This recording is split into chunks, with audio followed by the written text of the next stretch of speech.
dan kita nak tahu bila kita tajuk kita berkenaan ibadah untuk mereka golongan OKU dan sebagainya, apakah garis panduan dalam Islam yang memberi kemudahan untuk beribadah itu? Apakah yang dimaksudkan dengan kemudahan untuk beribadah? Adakah ada kurang sikit ke kan? Orang kita sembahyang 4 rakaat, orang sembahyang 2 rakaat ke? Atau garis panduan yang bagaimana untuk melihat kepada situasi tertentu? Baik, sahabat-sahabat penonton yang dirahmati oleh Allah, izinkan Ustaz, kerana Ustaz dah tulis di papan putih, jadi Ustaz nak beri pencerahan saya nak berikan penjelasan secara ringkas dan dia boleh kita dapat kesimpulan tu dengan senang. Sebab fiqh ni kita nak tahu daripada satu kes ke satu kes ini mungkin sukar, sulit. Ustaz, saya OKU daripada tangan saya. Boleh tak saya nak bagaimana wuduk saya contohnya? Tangan saya tak ada. Contohnya tangan dia dipotong sehingga ke atas siku. Okay. Jadi adakah saya perlu membasuhnya? Maka apabila dah di atas siku, maka tidak adalah anggota wuduk. Sekiranya dipotong daripada sini, contohlah kerana kencing manis ke ataupun apa saja disebabkan aksiden ke, dipotong di bahagian orang kata atas daripada penggelengan tangan. Siku ada lagi sebab di dalam ayat Al-Quran, farsilu wujuhakum wa aydiyakum ilal marafiq, basuh sehingga ke siku. Maka di sini dipotong, ke siku tu ada lagi, maka basuhlah yang berbaki. Yang tidak ada biarkan tidak ada. Jadi itu fiqh, melihat kepada situasi-situasi dan melihat kepada keadaan-keadaan. Jadi izinkan Ustaz untuk berdiri kerana ada kelayakan golongan OKU yang perlu dibahaskan. Yang pertama kita kena tahu di dalam fiqh, hukum fiqh ni dia ada al-ahliyah. Al-ahliyah. Okey. Baik, al-ahliyah ni apa dia? Maksud al-ahliyah adalah kelayakan seseorang untuk menerima segala hak dan tanggungjawab yang disyariatkan kepadanya. Contohnya, adakah kita al-ahliyah? Adakah kita ni dipertanggungjawabkan ataupun tidak? Maka kita kena tahu sekiranya kita ni dah Islam, kita berakal, kita ni dah baligh, maka kita ni adalah al-ahliyah, dipertanggungjawabkan ke atas kita segala hak dan syarat-syarat yang telah kita sebutkan tadi, maka disyariatkan kepadanya. Maka kita kena puasa, kita kena solat, kita kena zakat, kita kena buat segala perkara yang telah disyariatkan. Okey, jelas. Al-ahliyah ni terbahagi kepada dua. Al-ahliyah terbahagi kepada dua kategori. Yang pertama, al-ahliyatul wujub, iaitu maknanya kelayakan seseorang untuk diwajibkan hak-hak yang disyariatkan kepadanya dan juga ke atasnya. Maksudnya, al-ahliyatul wujub wajib dia buat. Apa tanda ahliyatul wujub? Apa dia punya orang kata neraca bila nak sebutkan ahliyatul wujub? Maka Ustaz dah kotakkan di sini, nampak ada kotak ni, dia ada nyawa. Selagi mana dia ada nyawa, maka dia wajib buat.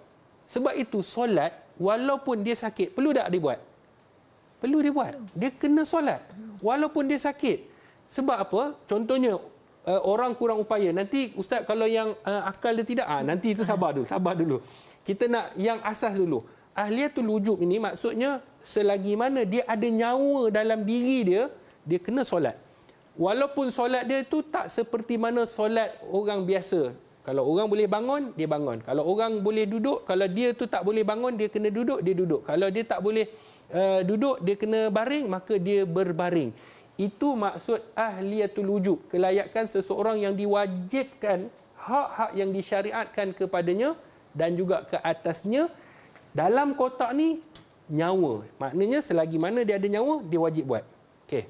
Ustaz, kalau sekiranya saya ada masalah OKU yang contohnya ada orang, kan Amy kan, ada orang yang kadang-kadang dia waras.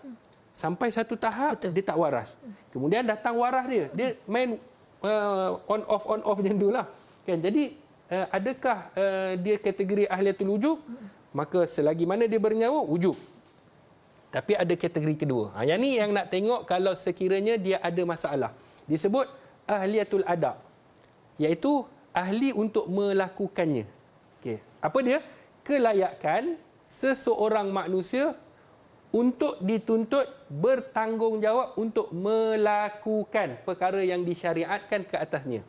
Maknanya, contohnya, kalau sekiranya dia tak mampu untuk melakukan dengan sebab-sebab disebutkan gila ataupun mungkin disebabkan macam tadi kita sebut, dia sepatutnya dalam syariat kita macam saya sebutkan tadi, dia OKU yang ada masalah pendengaran. Jadi dia baca Al-Fatihah dia tak dengar. Jadi dia ada masalah. Bila ada masalah dia kena buat juga tetapi melihat kepada keadaan dia tadi. Maka solatnya sah. Maka dalam ni beza di atas ni dia perlu nyawa. Kalau sekiranya dia dah bernyawa, maka dia ada tamyiz, mampu membezakan. Itu sahaja. Kalau sekiranya dia mampu membezakan, dia OKU contohnya pendengaran ataupun mata ataupun kaki ataupun tangan. Tapi dia ada tak membezakan antara solat rukun dia boleh bezakan, maka dia kena buat. Dia kena buat. Kalau orang OKU yang mungkin dia ada masalah dengan otak, akal, siapa yang nak kena kategorikan ni Ustaz? Kadang-kadang ada orang tanya, Ustaz, saya ni begini-begini. Kategori-kategori yang kata boleh ataupun tidak, yang boleh dibuat adalah pakar saja. Daripada medical. Medical dia tentukan, orang ni dia ada masalah mental. Mental dia, tahap dia ada yang kronik, ada yang sederhana, ada yang biasa. Maknanya biasa ni kadang-kadang dia ingat, kadang-kadang dia lupa, kadang-kadang dia... Jadi apabila dia ingat, maka dia kena buat. Sebab waktu itu dia dapat membezakan. Tetapi sekiranya datanglah masalah mental dia, waktu itu dia tak tahu nak membezakan rukun, syarat dan sebagainya, terlepas pada ketika itu. Tapi kalau dia ingat balik, waktu tu ada, maka dia kena buat. Itu yang disebutkan dalam perbahasan fiqh. Sekiranya dia masih ingat dan dia boleh buat, dia boleh bezakan, maka tuntutan ada di atasnya. Tetapi sekiranya tidak dapat membezakan kerana OKU masalah akal, maka waktu itu tanggungjawab itu ditarik ke atasnya. Masya Allah. Jadi bagaimana Ustaz untuk kita nak solat tapi kita tak mampu nak berdiri dan sebagainya? Sahabat-sahabat penonton yang dirahmati Allah, Amy pun tadi dia sebut daripada jerantut. Ustaz pun daripada jerantut ke pekan, Ustaz nak praktikkan. Silakan. Silakan. Jadi sahabat-sahabat penonton yang dirahmati Allah, ada situasi-situasi yang perlu kita faham. Kalau sekiranya mereka ni tak boleh nak bergerak, mungkin kerana lumpuh, mungkin kerana daripada kecil lagi mereka tak boleh nak bangun, tetapi kita kena tahu bahawa otak dia berfungsi. Okay. Sebab tu kita sebut taklif manusia tu pada akal. Okay. Sekiranya akal dia ada, dia dapat mumayyiz. Sebab tu kita sebutkan tadi, mumayyiz tu akal dia dapat membezakan yang baik, yang buruk, dapat membezakan syarat dan sebagainya, maka dia perlu melakukan ibadah. Walaupun dalam keadaan dia berbaring.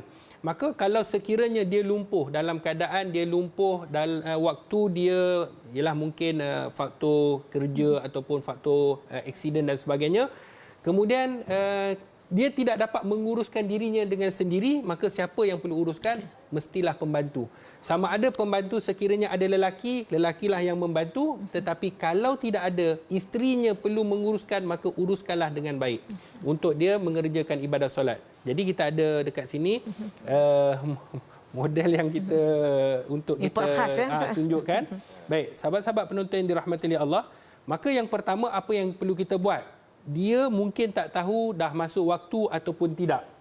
Maka kita kena bagi tahu kepada dia waktu dah masuk. Okey, contohnya waktu zuhur dah masuk, dia tak boleh nak berwuduk, kita wudukkan dia, dan wuduk ni telah kita ajar pada fiqh yang lepas. Lepas-lepas boleh tengok tontonan-tontonan yang terdahulu. Jadi kita wudukkan dia. Kan, bila kita dah wudukkan dia, kemudian kita nak solatkan dia. Baik, nak solatkan dia ada dalam dua keadaan. Satu keadaan mungkin kalau sekiranya dia ada masalah belakang. Ada bekso yang mungkin memerlukan dia mengiring, maka kita mengiringkan dia. Okay. Walaupun dia tak boleh bergerak, maka kalau sekiranya dia ada masalah, maka kita tengok kepada keadaan, kita mengiringkan dia. Kita mengiringkan dia. Yang ni tak apa, senang. Okey. Mengiringkan dia. Okey, dalam keadaan sama ada kita letak bantal belakang itu tidak jadi masalah supaya dia tidak jatuh. Okay. Kalau dia boleh bergerak tangan, mungkin lumpur ni daripada perut ke bawah. Kan? Mungkin dia kalau boleh duduk, dia duduk. Tapi kalau dia tak boleh duduk, dia berbaring. maka dia menggerakkan tangan sahaja dalam keadaan posisi menghadap kiblat. Okey, katakanlah kiblat ke sana, maka dia dah baring ke arah kiblat. Okey, dia dah baring ke arah kiblat. Ustaz duduk. Senang. Okey.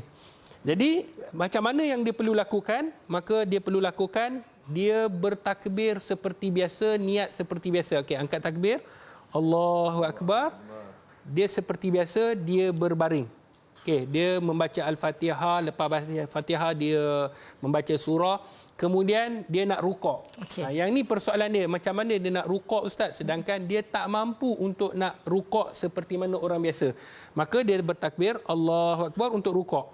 Maka rukuk, tangan dia dia letakkan di bawah, kan, atas kemampuan dia ataupun keselesaan. Kalau dia nak kapitkan dekat situ pun boleh. Kalau dia mampulah kan. Kalau dia nak lepas mungkin sakit tangan dan sebagainya. Kalau dia nak letak di perut pun tidak jadi masalah. Kepala dia kedepankan sedikit saja. Kedepankan sedikit. Maknanya ini adalah rukuk. Kemudian dia bangun. Allahu Akbar. Seperti biasa. Okay. Sami Allahu liman hamidah. Rabbana walakal hamd. Bila dia nak sujud, kepala kedepankan lagi supaya ada beza untuk rukuk dan sujud tadi. Ada perbezaan rukuk dan sujud. Maka kalau rukuk dia begini, sujud dia mesti ke depan lagi. Kalau rukuk itu ke belakang, kalau kita tengok sekali lagi, kalau boleh fokus. Okay, yang ni normal. Kalau rukuk sikit saja. Kalau sujud, bawah lagi. Bawah lagi. Jadi dia ada perbezaan antara rukuk dan sujud. Namun jika dia tak mampu nak sikit pun tak boleh. Baik, kalau dia tak mampu dalam keadaan begini, dia tak mampu, hanya boleh menggerakkan mata, maka dia gerakkan mata. Ada sign lah, ada Betul. signal. Maknanya kalau tengok fokus pada mata yang biasa, kalau dia buka, normal je. Jangan terlampau besar sangat sampai terbeliak biji mata. Normal. Maknanya dia baca, sedangkan otak dia tahu, hati dia hidup. Dia tahu membezakan antara rukuk dan sujud, itu dah cukup kata ulama. Baik, ini kalau dalam keadaan posisi mengiring. Kalau dalam posisi menelentang, jadi ustaz kiblat dia ke mana?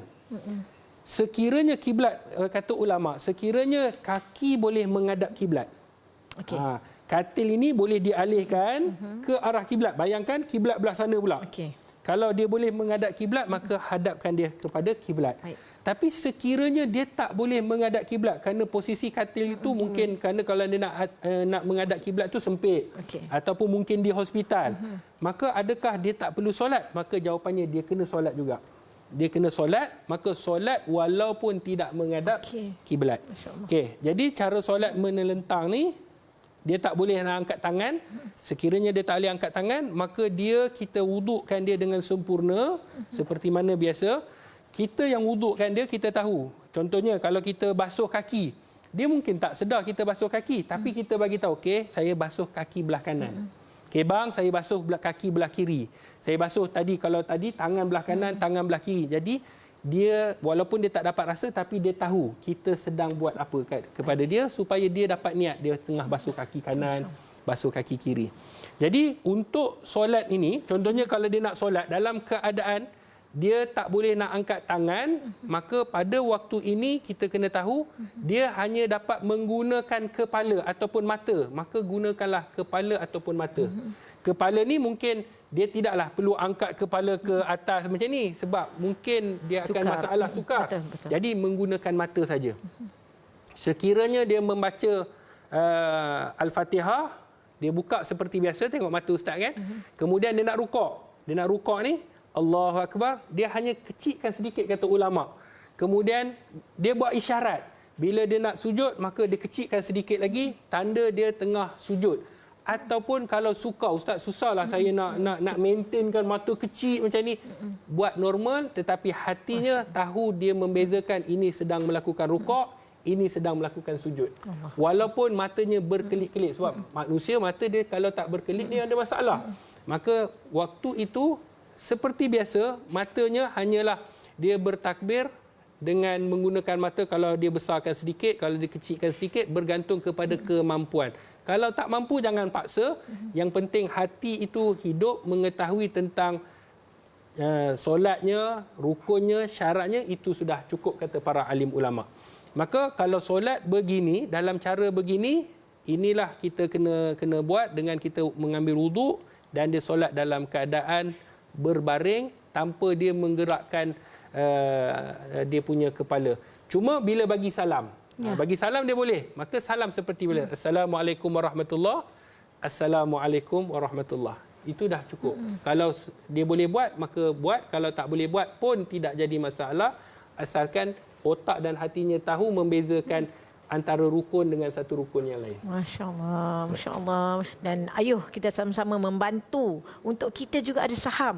Bukan setakat ustaz saja yang berusaha untuk Akademi Al-Bayan, kita juga berusaha untuk Akademi Al-Bayan. InsyaAllah. Terima kasih banyak kita ucapkan kepada Ustaz Dr. HD dan kepada anda para penonton TV Al-Hijrah. Teruskan setia bersama dengan kami insyaAllah. Jangan mana kita nak sambung lagi, bukan takat tengok hari ini, kita nak sambung lagi minggu depan juga dengan tajuk ini insyaAllah. Kita nak berehat seketika kembali selepas ini. يضل الله من يشاء ويهدي من يشاء وهو العزيز الحكيم.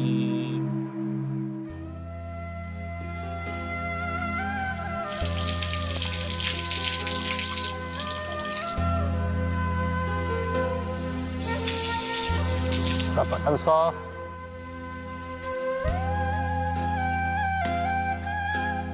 Islam. Saya pergi solat. Alhamdulillah. Allahu Akbar. Atta, nane onge bohumbe mispan beta.